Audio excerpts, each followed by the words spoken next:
Hello friends, स्वागत है आपका मेरे यूट्यूब चैनल में। आज मैं आपको पढ़ाने जा रही हूँ परसेंटेज पार्ट 4 नहीं सॉरी 5। आज मैं आपको पढ़ाने जा रही हूँ परसेंटेज पार्ट 5, क्योंकि अभी तक मैंने 4 पार्ट बना दिए हैं जिस टाइप के क्वेश्चन एग्जाम में पूछे जाते हैं। वैसे सारे मैंने आपको पार्ट बता दिए हैं। कुछ टाइप्स और बचे हुए हैं जो कि मैं कंटिन्यू कराऊंगी, क्योंकि अभी बहुत सारा परसेंटेज एक बहुत अच्छा और अक्सर हर एग्जाम में पूछे जाने वाला चैप्टर होता है। तो चलिए मैं उसके आगे के टाइप्स आपको बता देती हूँ कि आगे के कैसे टाइप्स पूछे जाते हैं। ओके,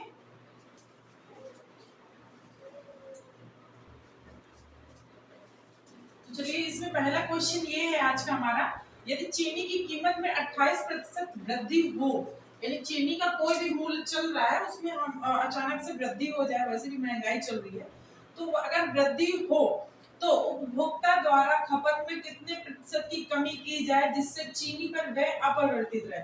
रीजन ये है, ये सवाल कुछ हम लोगों की लाइफ से भी मिला जुला है। पता है क्यों? क्योंकि ऐसा हो रहा है, इनकम नहीं हो रही है और खर्चे बढ़ रहे हैं, यानी कि आप समझो इनकम कम हो रही है और वो क्या रहा है, चीजों के दाम बढ़ रहे हैं। तो ये हमारी लाइफ से जुड़ा सवाल भी है ऐसा कि हम लोग क्या कर रहे हैं, अपनी चीजों को यानी अपने मन को या ऐसा कर रहे हैं अपने बजट के हिसाब सारी चीजें, जैसे 2 किलो चीज चल रही है वो हम आधा किलो या 1.5 किलो में कम मतलब कर रहे हैं। तो कहने का मतलब ये है कि पैसा अर्निंग कम हो रही है और चीजों की रेट बढ़ रहे हैं। तो ये चीज है। चलिए वो तो एक अलग बात है। चलिए शुरू करते हैं इस सवाल को। यदि चीनी की कीमत में 28% वृद्धि हो, अगर आप एक मुझे बात बताइए, 28%, तो पहले तो हम प्रतिशत को काट लेते हैं, मतलब प्रतिशत 28% को कैसे करेंगे, ये करेंगे 4 से काटेंगे, 4 सत्ते कितना होता है 28 होता है और यहाँ हो जाएगा 25, यानी 7/25। ये फ्रैक्शन बनके तैयार हुई हमारी 28% में।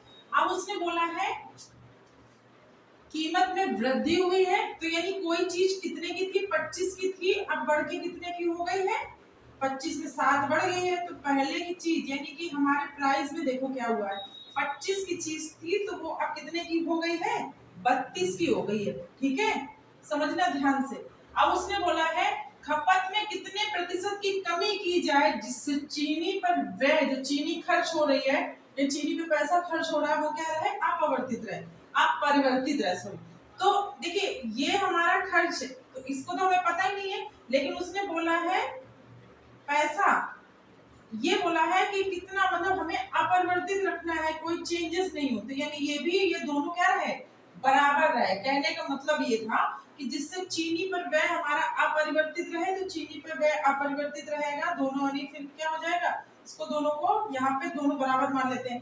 करना क्या है, इसका इसमें और इसका इसमें, यानी कि सिंपल सी चीज समझो, अपोजिट क्या कर देते हैं, अपोजिट हम लोग क्या कर देते हैं, लिख देते हैं नंबर। जैसे ये लिखा है 32, तो 32 को इधर कर देंगे, इसको इधर कर देंगे, तो ये 1 1 बन जाएगा, बन जाएगा नहीं बन जाएगा, 25 गुना 32, 32 गुना 25, तो ये 1 1 बन गया, यानी हमें अपरिवर्तित रखना है, दोनों सेम सेम। तो अब एक चीज बताइए, 32 से 25 हो गया, क्या हो गया, 32 से 25, तो कितना कम हो गया, 7 कम हो गया, किस पे कम हुआ, 32 पे कम हुआ। ठीक है, परसेंटेज के लिए क्या कर देंगे, 100 से गुणा कर देंगे, तो ये काट लेंगे, 4 4 अट्ठे होता है 32 और ये हो जाएगा 25, और कट रहा है कुछ, तो इसको गुणा कर लेते हैं, या 700/32 कर सकते थे, चलो कोई दिक्कत नहीं है। 7 × 35 और 7 दूनी 14 और 3 17, 175/8। अब अगर आप इसमें इसका भाग देंगे तो 8 दूनी 16, 2 बढ़ जाएगा और 8 एकम 8, ठीक है, फिर और जाएगा, तो यानी अब यहाँ तक निकालने के बाद ऑप्शन देख लीजिए, यहाँ 21 आ रहा है, इसमें कोई ऑप्शन में 21 आ रहा है, ऑप्शन नंबर बी यही हमारा राइट आंसर होगा, यानी 21.88%। This is right answer. आ रही समझ में? सेम एक और सवाल बता दूंगी तो आपको पूरा क्लियर हो जाएगा। ठीक है, चलिए अगला सवाल देखते हैं। अगला सवाल है सेम है वैसे ही, यदि चावल की कीमत में 25% की कमी, उसमें बताया गया है 25% की वृद्धि और इसमें बताया गया है 25% की, सॉरी उसमें 28% की वृद्धि बताई गई थी, ठीक है, और इसमें क्या बताया गया है 25% की कमी। लेकिन हमें तो उसी रूट से चलना है ना, जैसे मैंने आपको बताया हुआ है। करना क्या है, 25% की कमी, तो पहले तो 25% का हम क्या निकालते हैं, फ्रैक्शन, 1 4, यानी 1/4। ये तो फ्रैक्शन हो गया, मतलब चीज हमारी कितने की थी, 4 की थी, 4 की पहले मिलती थी, प्राइस है ना ये हमारे, चाहे पहले 4 की मिलती थी, अब कितने की मिलने लगी, 3 की। रेट में कम हो गया ना, बोला कमी हो गई है। अब उसने क्या बोला है कि अपरिवर्तित रहेगा, इसका मतलब जो भी खर्च है, मतलब पैसे में अपरिवर्तित रहेगा। पहले भी अगर हम 10 की लाते थे, आज भी 10 की लाएंगे। तो करना क्या, इसमें 1 और इसमें भी 1 लिख देंगे, ठीक है। तो अब ये 1 लाने के लिए क्या करना था, उल्टा क्रॉस यानी उल्टा उल्टा मल्टीप्लाई करा देंगे, 3 का इधर और 4 का इधर, तो देखो हो जाएगा 1 ये इससे कट जाएगा, तो यहाँ 1 आ जाएगा, ठीक है। तो अब ये मुझे बताओ, पहले जो था वो था, अब ये बताओ 3 चीज थी, 4 हो गई, कितनी बढ़ी, 1, किस पे बढ़ी, 3 पे, गुणा में कर देंगे 100, ठीक है। तो क्या हो जाएगा, 33 सही 1/3%। आ रही समझ में, कितना, 33 सही 1/3%। क्या कर देंगे हम लोग, वृद्धि कर देंगे खपत में, क्या कर देंगे, वृद्धि कर देंगे खपत में। आगे समझ में, सीधी सी बात है, करना कुछ नहीं है। अगर वो अपरिवर्तित बोलता है तो हमें ऐसे बना के, जो हमारा फ्रैक्शन दिया होता है, फ्रैक्शन पहले लिख लेते हैं। अगर कमी बोली है तो जो नंबर नीचे होगा उससे हम जितने की कमी बोली गई है ऊपर वाला नंबर घटा के लिख देंगे। अगर वृद्धि बोला गया है तो जोड़ देंगे। फिर क्या करेंगे, उसी के पीछे जस्ट सेम नंबर लिख देंगे, यानी कि अपरिवर्तित हुआ है तो दोनों में 1 कर दिया, क्रॉस में मल्टीप्लाई करा देंगे, 3 का इसमें करा दिया, 4 का इसमें करा दिया, ठीक है। अब 3 से क्या वृद्धि, हमने 1 बढ़ा दिया खपत, किस पे बढ़ाया है, 3 पे, गुणे में 100, है ना।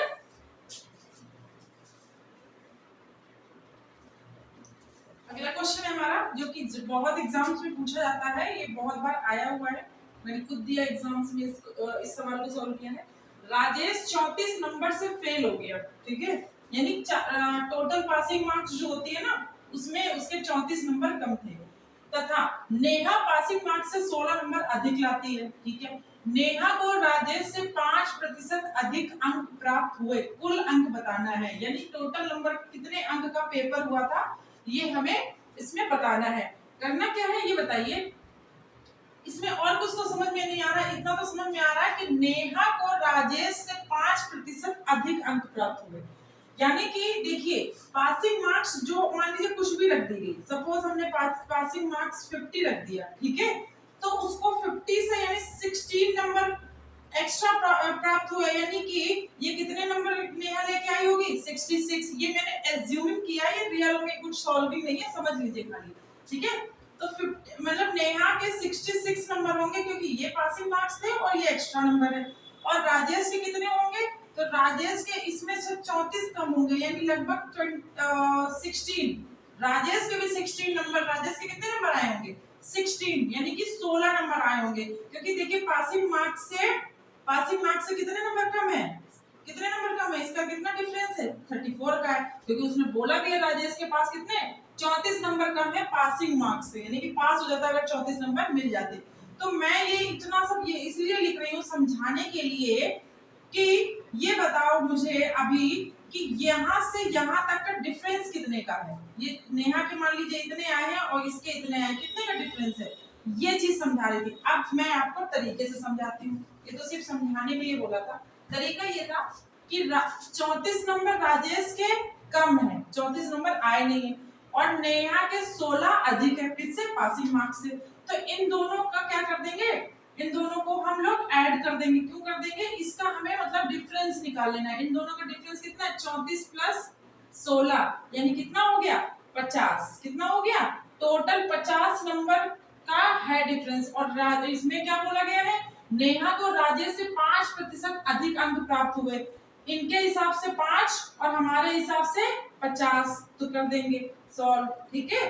तो 5 से काटेंगे 10 जाएगा, यानी टोटल कितने नंबर का पेपर था, 1000 नंबर का पेपर था। इस सवाल पे कहीं ये नहीं पूछा गया है कि बताइए राजेश के कितने नंबर आए या कितने परसेंट आए या नेहा के कितने प्रतिशत आए, इसमें बस ये पूछा गया है कि टोटल नंबर बताओ। तो टोटल नंबर हमारा कितना हो गया, 1000, ठीक है।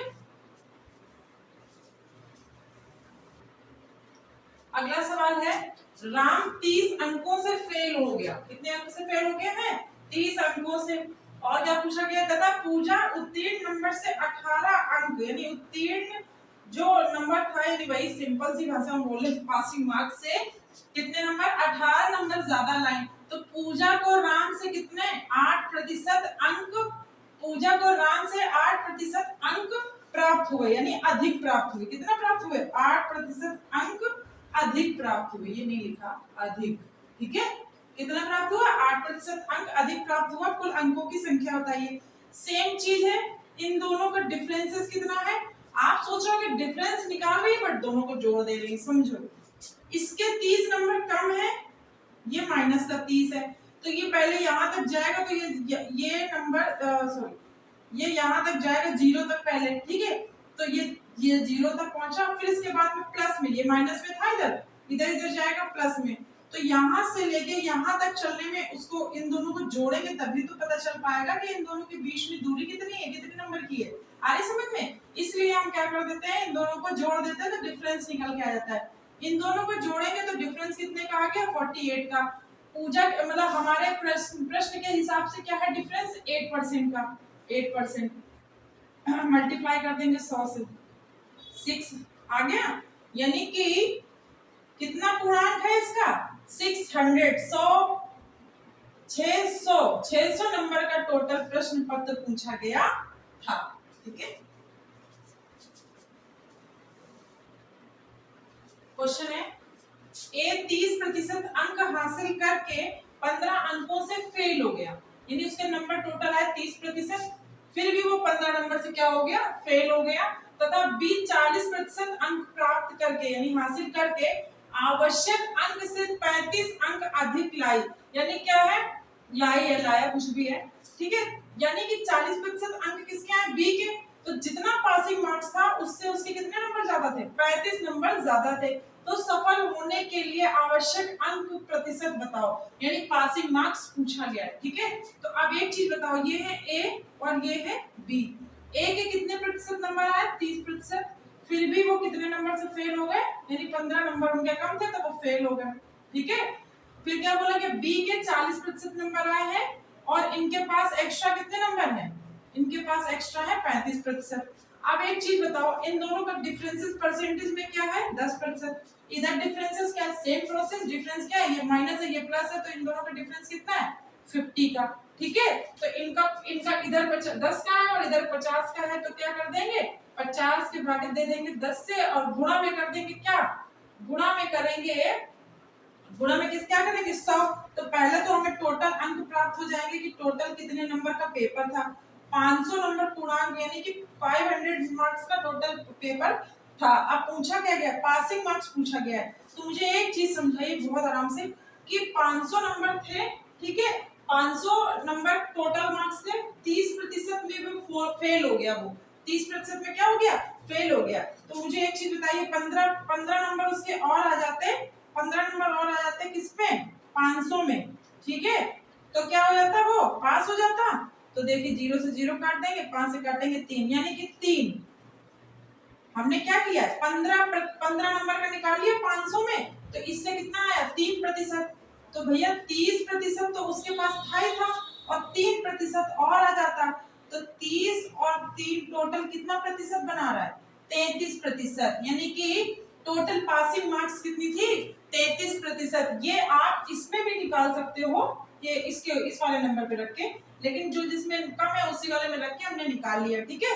या अगर आप इस वाले नंबर पे रख के निकालते हो तो ये क्या, जिसमें हम ये जो भी नंबर आता परसेंट आता उसमें हम क्या कर देते, यहाँ पे घटा देते तो आ जाता, ठीक है। तो हमने वैसे कर लिया है, आप देख लेना। और समझ में आ गया हो तो चैनल को लाइक सब्सक्राइब कर दिया करो भाई।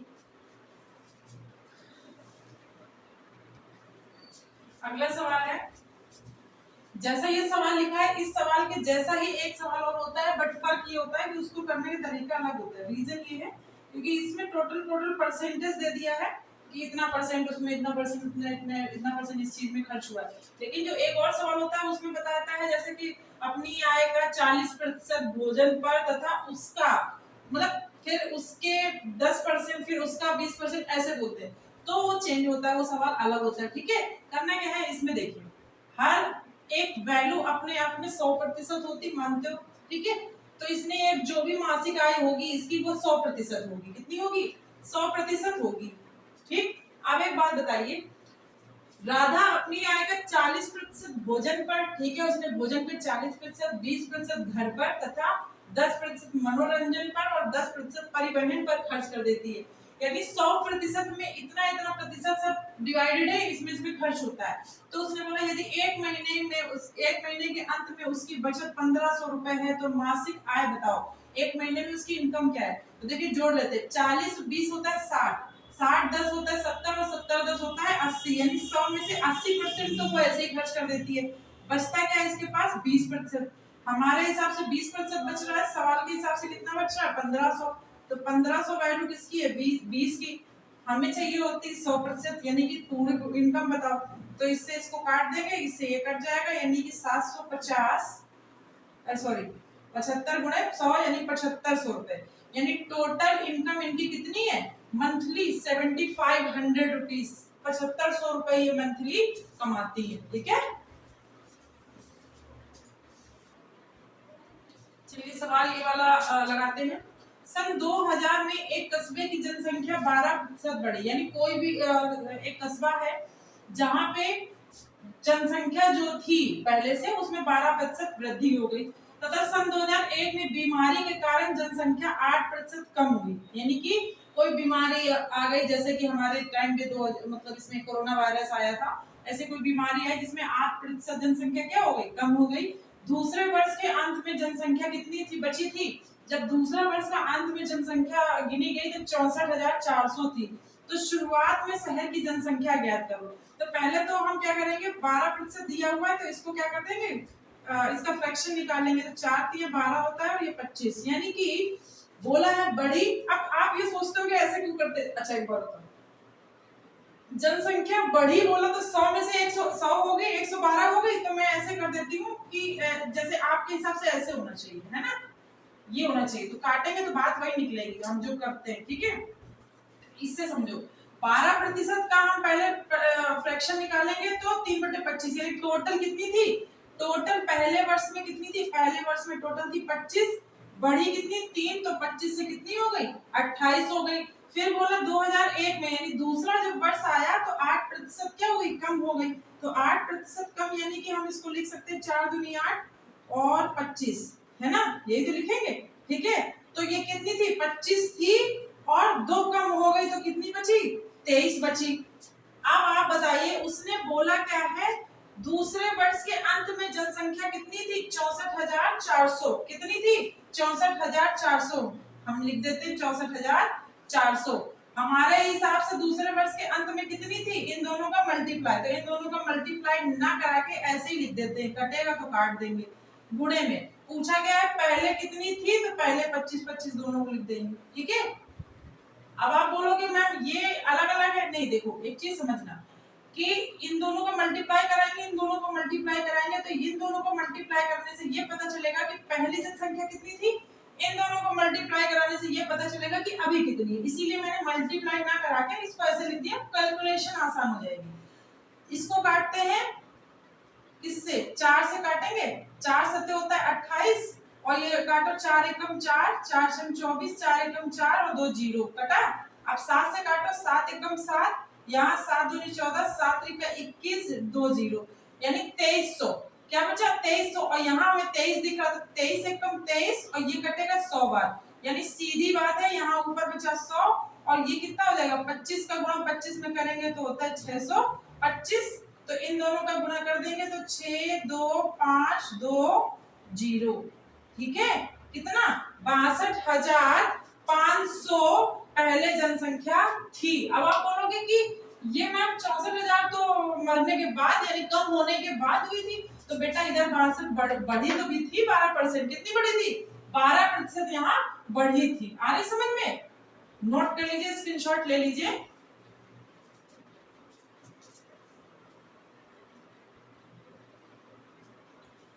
अब आज की क्लास यहीं से ओवर कर रही हूँ मैं, और व्यूअर्स और लाइक्स बहुत कम आ रहे हैं फ्रेंड्स, तो आप ही के सपोर्ट से सब कुछ होगा।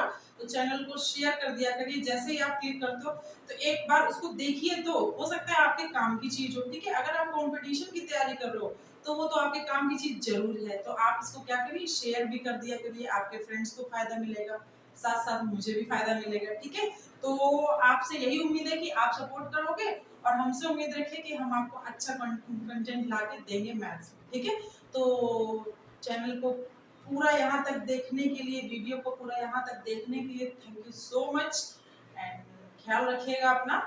Thank you, bye.